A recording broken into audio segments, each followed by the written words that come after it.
Hello, আসসালামু আলাইকুম। তোমরা সবাই কেমন আছো? আমিও ভালো আছি।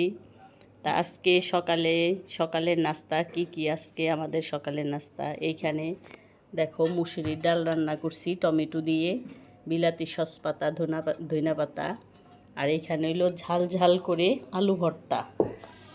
এত মজাদার হয়েছে ঝাল ঝাল আলু ভর্তা হইলে আর ডাল হইলে তো আমার ছেলে মেয়েদের আর কিছুই লাগে না। আমার বড় ছেলে আবার ছোট ছেলে, আমার বড় ছেলে তো অনেক পছন্দ, সে আলু ভর্তা হইলেই হয়েছে। আর মানে এত তাদের পছন্দ আলু ভর্তাটা সবারই পছন্দ। সবাই ডাল আর আলু ভর্তা হইলে আর কি লাগে। আর এইখানে এই যে ডাঁটা শাকটা আমি কুচি করে নিয়ে ভাজি করছি। এই যে ডাঁটা শাকটা কত সুন্দর হয়েছে। আজকে খাবার কেমন হয়েছে? সকালের নাস্তা এটা হলো সকালের জন্য।